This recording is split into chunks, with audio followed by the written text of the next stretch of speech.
અમે ઈશુદાન ગઢવી ચેલેન્જ ફેંકે છે ભૂપેન્દ્ર પટેલ ને કે ખેડૂતોના ગરીબોના 5 કામ જાહેર કરી દો।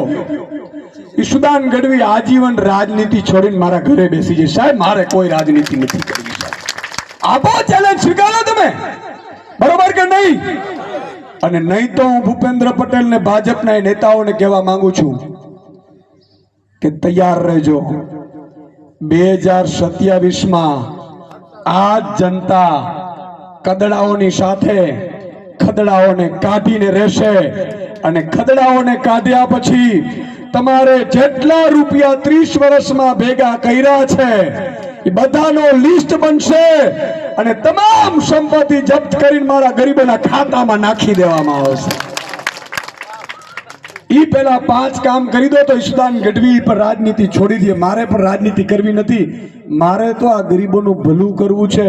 મનુષ્ય અવતાર વારે વારે નથી મળતું, નથી મફતમાં મળતા, એના મૂળ ચૂકવવા પડતા। સંતને સંતપણા નથી મફતમાં મળતા।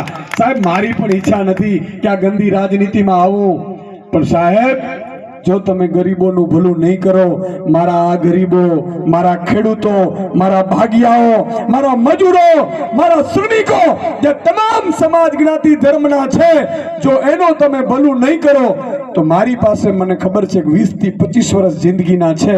હું આમની જિંદગી બનાવીને પછી મરવાનું છું, આ નક્કી છે સાહેબ। અને એટલે બધાને કહું છું, તમે એક થાજો। આજે ભાજપે નવું ચાલ કર્યું છે, ઈ કે ખેડૂતો નહોતા ને આંદોલનમાં ખેડૂતો નહોતા તો કોણ હતા? તમારા બાપ અદાણી હતો? અદાણી હતો? અદાણીના નોકર જો તમે તો।